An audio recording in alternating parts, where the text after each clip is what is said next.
छत्रपतींचं नाव न घेणारे आमचे शरद पवार आज त्यांना रायगड आठवला. आमची तयारी सांगू तुला, जाहीरपणे सांगू. तुमच्या ऑफिसमधल्या गोष्टी सांगता का रे तुम्ही आम्हाला? हा,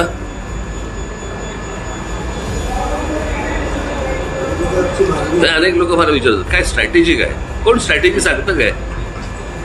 आता काहीतरी म्हणे काहीतरी नवीन सर्क्युलर आणायचा काहीतरी प्रयत्न करतायत की शाळा संपल्यानंतर त्या शिक्षकांना काहीतरी कुठेतरी ते कामाला लावणार आहेत. करून तर बघा तुम्ही, आणि बघू तर देत ते कोणत्या प्रकारची कारवाई करतात ते. मी आहे ना, बसलोय ना इथे, आणि ह्या गोष्टी मी आधी बोलत आलो अनेकांना. त्यावेळेला अनेक जण कांगारूच्या पोटात होते. व्यासपीठावरती पाहणं कळलं, याच्यावरती युत्या होत नसतात आणि आघाड्या होत नसतात.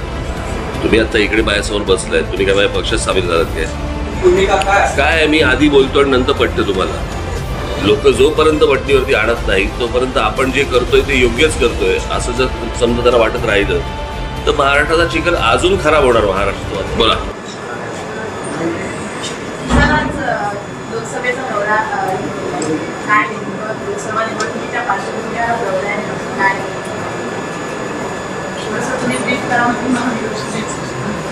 काही नाही, येणाऱ्या लोकसभा आणि पुढे येणाऱ्या विधानसभा या दृष्टिकोनातनं चाचपणी करण्यासाठी म्हणून आमच्या 3-4 बैठका मुंबईमध्ये झाल्या, परंतु आमच्या शाखाध्यक्षांपर्यंतच्या बैठका आता आम्ही सुरू केलेल्या आहेत. त्याच्यामध्ये आता एक मुंबई ठाणा याच्या बैठका झाल्या आमच्या, पुन्हा आता होतील. तशा ठाणा आणि कल्याण भिवंडी लोकसभा मतदारसंघाच्या बैठका आहेत. बस चाचपणी सुरू आहे. लोकसभेची तुम्ही चाचपणी केली आहे, पण अशी चर्चा आहे की मनसे पण महायुतीत सहभागी होणार आहे, आणि बऱ्याचदा आम्ही मनसेच्या काही नेत्यांना भाजपच्या नेत्यांबरोबर व्यासपीठावर पाहिलं वगैरे अशी चर्चा आहे. पण नेमकं आणि त्याही व्यासपीठावरती पाहणं कळलं का, याच्यावरती युत्या होत नसतात आणि आघाड्या होत नसतात. तुम्ही आता इकडे माझ्यासमोर बसलाय, तुम्ही काय माझ्या पक्षात सामील झालात काय? पण मनसेची लोकसभेच्या निवडणूक सगळ्यांचे प्रश्न तुम्ही घेतलेत का?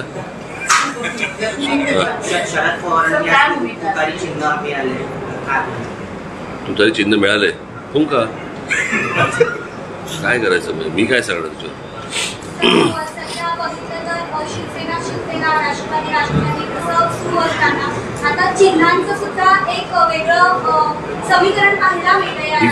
ही चांगली चिन्ह नव्हे, समजला का? लोकसभा मतदारसाठी राजपाटी विचारावा असे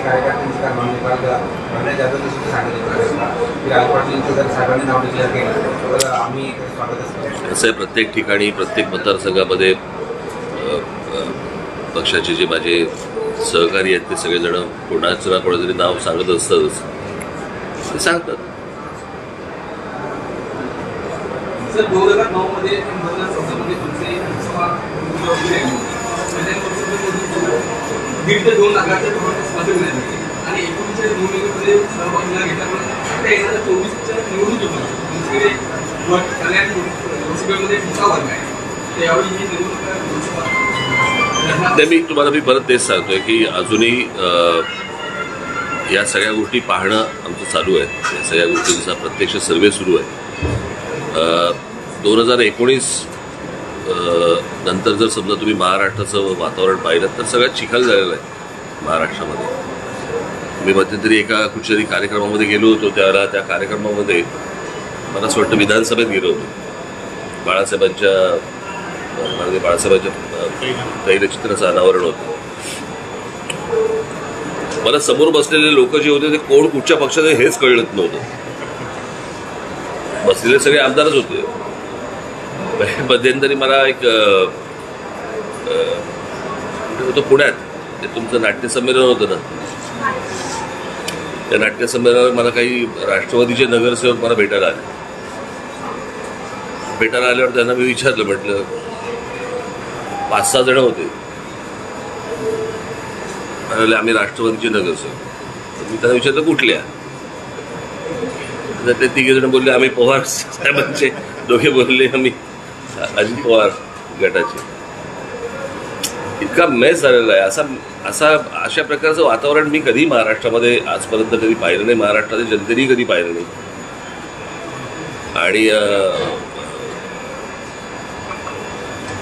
माझ्या भाषणामधनं किंवा माझ्या बोलण्यामधनं सतत असतं की लोकांनी, जनतेने यांना वटणीवरती आणलं पाहिजे.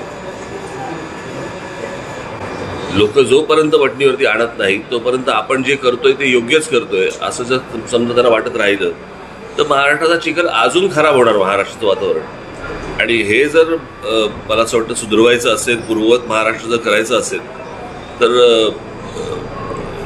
लोकांनी, जनतेने या गोष्टींचं भान ठेवणं गरजेचं आहे.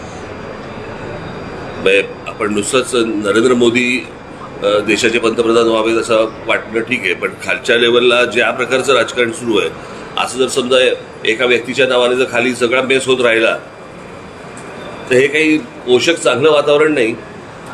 आणि आपण एक गोष्टींचा विचार केला पाहिजे की आज आपण आज म्हणून बघतो आहोत, पण असे अनेक तरुण आहेत, अशा अनेक तरुणी आहेत महाराष्ट्रामध्ये की जे भविष्यामध्ये राजकारणामध्ये येऊ इच्छितात. त्यांच्यासमोरचं राजकारण काय हे,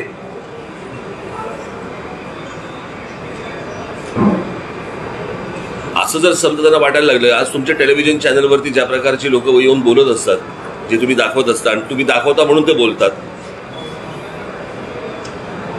ज्या प्रकारची भाषा वापरतात, ज्या प्रकारच्या शिव्या देतात, जो येणारा वर्ग आहे राजकारणामध्ये त्याला वाटतं की हेच राजकारण आहे. आपण अजून खराब करत जाऊ या सगळ्या गोष्टींचं वातावरण. मला असं वाटतं की या गोष्टींचा निर्णय हा सर्वस्वी महाराष्ट्राच्या जनतेने घेणं गरजेचं आहे, आवश्यक आहे. त्यांनीच सगळ्यांना जर वटणीवर आणलं तर, अन्यथा या महाराष्ट्राचं काही खरं नाही. उद्या ईव्हीएम विरोधी मोठी रॅली होणार आहे. आपण 3 वर्षापूर्वी ईव्हीएम विरोधी भाष्य केलं होतं. आपलं आता प्रसंगी भूमिका काय? मी आधी बोलतो आणि नंतर पटतं तुम्हाला, बरोबर की नाही? मी मराठा आरक्षणाच्या संदर्भात देखील मी हेच म्हटलं होतं की नाही, बोललो होतो की नव्हतो? काय झालं त्याचं शेवटी? तुम्ही माझ्या काळ्या केसावर जाऊ नका हो, बरं का? मी ज्या गोष्टी बोलतो त्या नीट विचार करून बोलत असतो आणि त्याचे होणारे परिणाम मी तुम्हाला आधी सांगत असतो. त्यावेळेला अनेकांना पटत नाहीत त्या गोष्टी, कालांतराने पटतात.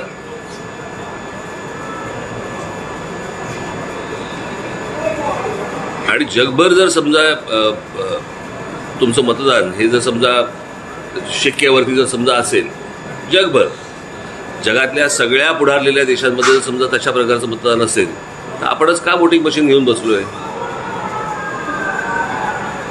बरं, मी बटन दाबल्यावरती मला कळतच नाही ते मतदान झालंय माझं, नाही झालंय, फक्त खूप असा एक आवाज आला, याच्या पलीकडे मला कळतच नाही की बरं मी ज्याला मतदान केलं त्याला मिळालं का? मध्यंतरी काहीतरी काढलं होतं की ते मतदान झाल्यावर तुम्हाला काहीतरी स्लिप येणार, तेही सगळ्या ठिकाणी नाहीये. आणि या गोष्टी मी आधी बोलत आलो अनेकांना, त्यावेळेला अनेक जण कांगारूच्या पोटात होते.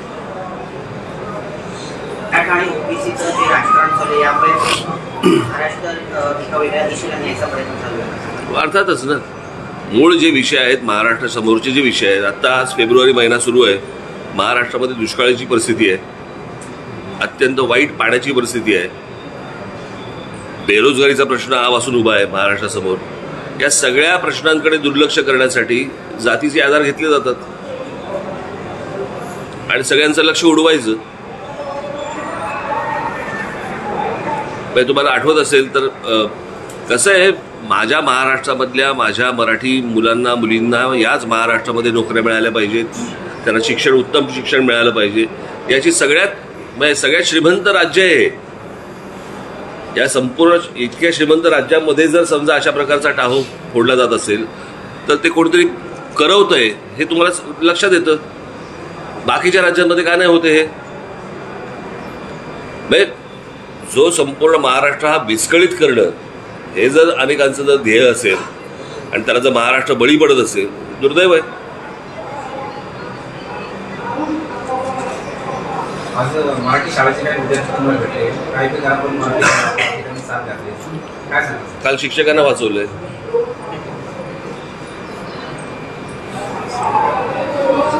गेल्या 2 दिवसापासून कल्याण लोकसभा विरोधी लोकसभाचा आढावा घेतला आणि महानगरपालिकेमध्ये मनसेची सगळ्यात जास्त जागा आहे. इतर लोकसभा निवडणुकीमध्ये आपली कशी तयारी असेल आणि कशा प्रकारे उमेदवारांच्या कार्यकर्त्यांकडे आमची तयारी सांगू तुला, जाहीरपणे सांगू. तुमच्या ऑफिसमधल्या गोष्टी सांगता का रे तुम्ही आम्हाला? हा,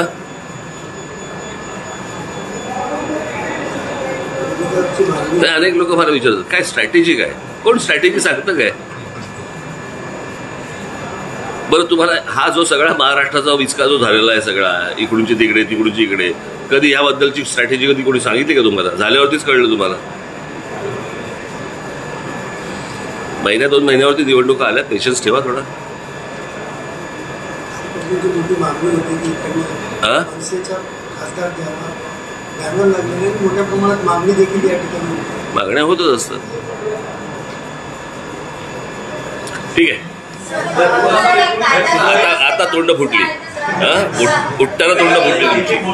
तुतारी चिन्ह मिळाल्यानंतर पहिल्यांदाच रायगड गेले आणि महाराष्ट्राचं नाव घेत नाही. तुतारी चिन्ह मिळाल्यास राष्ट्रवादी काँग्रेस पक्ष शरद पवारचा पहिला चिन्हाचं लॉन्चिंग देत रायगडवर गेले. याचं कारण असं झालंय की आता सध्या काय आहे की आपल्याकडचे, मी अनेकदा माझ्या भाषणामध्ये बोललोय की आपल्याकडचे महापुरुष हे आपणच जातीमध्ये विभागून टाकलेत आणि या महापुरुषांवरचं राजकारण फक्त आता सध्या सुरू आहे. त्याच्यामुळे कधी नाव न घेणारे, छत्रपतींचं नाव न घेणारे आमचे शरद पवार, आज त्यांना रायगड आठवला. ते मागे ठाण्यामध्ये जाहीर सभेमध्ये मी सांगितलं होतं, तेव्हा त्यांची मुलाखत घेतली होती, आठवते मी तुम्हाला? मी तेव्हाही तो प्रश्न विचारला होता की तुम्ही शाहू फुले आंबेडकर नेहमी बोलता, पण शिवछत्रपतींचं नाव तुम्ही कधी घेत नाही.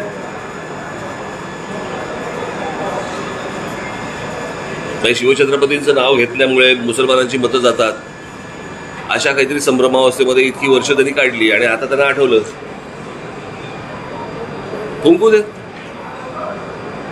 सर, राज्यामध्ये कायदा सुव्यवस्थेचा प्रश्न मोठ्या प्रमाणात आहे. कल्याण लोकसभा मतदारसंघामध्ये काही वाद झाले, अगदी गोळीबारापर्यंतची घटना घडली, त्याला कुठेतरी राजकीय पार्श्वभूमी, राजकीय साधन आहे. अर्थातच आहे ना, अर्थातच झालं नाही त्याला.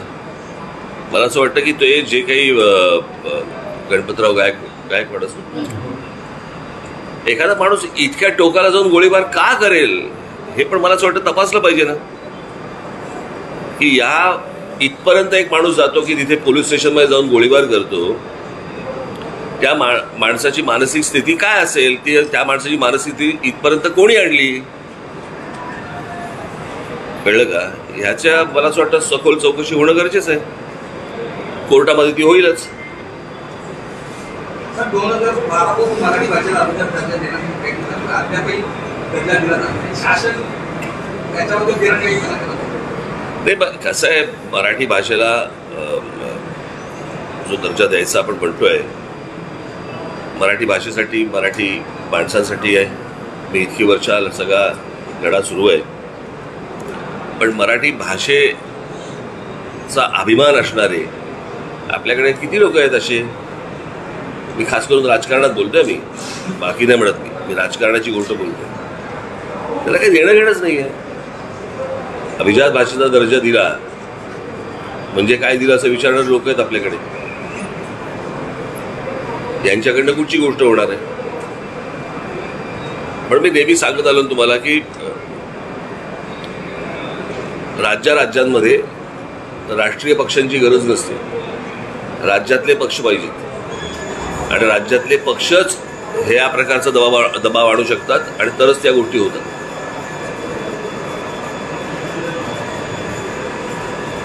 अच्छा, मला वाटलं तुला काय विचारायचंय, मला वाटलं हात होती. तुम्ही मगाशी म्हणालात की जनतेनेच वठणीवर आणलं पाहिजे, पण आज राजकीय नेत्यांबरोबरच काही समाजातल्या लोकांनाही ईडीची भीती घातली जाते आणि त्यामुळे हे सगळं. कसा ईडी बीडीचा काय संबंध आहे? मी लोकांच्या बद्दल बोलतोय, तुम्ही कशाबद्दल बोलताय? लोकांना ईडी पाठवली का, कोणी नोटीस पाठवली का? जनतेने या गोष्टी वठणीवरती आणल्या पाहिजेत.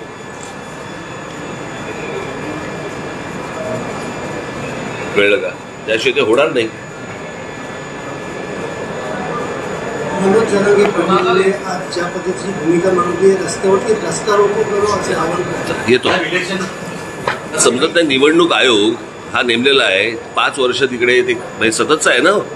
5 वर्ष काय काम करतात? तुम्हाला निवडणुकीची यंत्रणा उभी नाही करतायत. आणि मग ऐकायला यायचं आणि तुम्ही सांगायचं शिक्षकांवरती भार टाकायचा. आता काहीतरी ते जातीचे दाखले करण्यासाठी म्हणून ती लोक पाठवली आहेत. काय अर्थ आहे या गोष्टीला?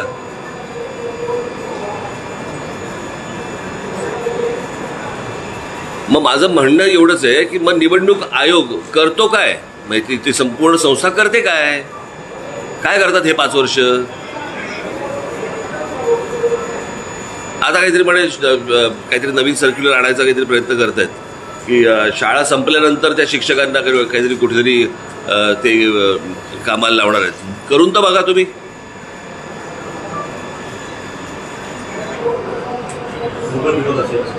अर्थातच काही संबंध नाही त्या शिक्षकांचा. शिक्षकांनी मुलांना शिकवायचं सोडून हे कुठचे धंदे करायचे? तुम्ही म्हणता ठीक आहे, पण अजूनही शिक्षक घाबरलेले आहेत. त्यांना तुम्ही का मेसेज द्या? शिक्षक मी सांगितलं ना त्यांनी, त्या दिवशी आमचं शिष्टमंडळ गेलं ना, त्याच्यानंतर मुंबई महानगर आणि मुंबई शहर हे तर बंद झालं की नाही? कुठचंही बंद होईल. आणि बघू तर देत ते कोणत्या प्रकारची कारवाई करतात ते. मी आहे ना, बसलोय ना इथे. तुमच्याकडे केस घेऊन यायचे काय झालं? हा, काही प्रकार झाले ते तुमच्याकडे घेऊन यायचं का? ते प्रकार येतातच. तुमचंही काय असेल तर सांगा.